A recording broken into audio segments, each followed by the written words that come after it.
மகளே திருவிழா வரோம். நம்ம ஊர் திருவிழா வந்து 8ஆம் மாதம் வாரம் பார்த்துக்கோங்க. கண்டிப்பாக எல்லா மக்களும் வந்துடுங்க. ராயபுரம் கும்பிட்டுட்டு போங்க. அதுக்கப்புறம் செப்டம்பர் மாதம் அசனத்துக்கும் வந்துடுங்க. நன்றி.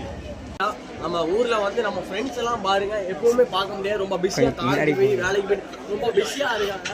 நம்ம ஃப்ரெண்ட்ஸ் எல்லாம் வந்து இந்த திருவிழா டயத்துக்கு மட்டும்தான் பார்க்க முடியும். உங்கள் நண்பர்கள் இதே மாதிரி இருந்திருப்பாங்க. கமெண்ட் பண்ணுங்க, அப்படிங்க லைக் பண்ணி ஷேர் பண்ணுங்க. நம்ம அசனத்தை பாருங்க.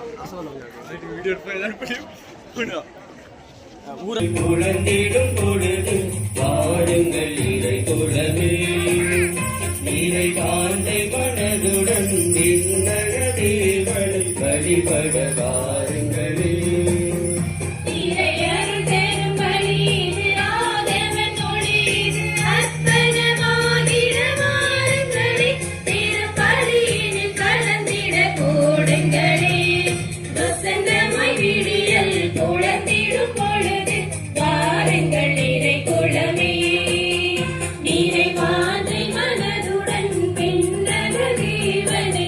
Bye.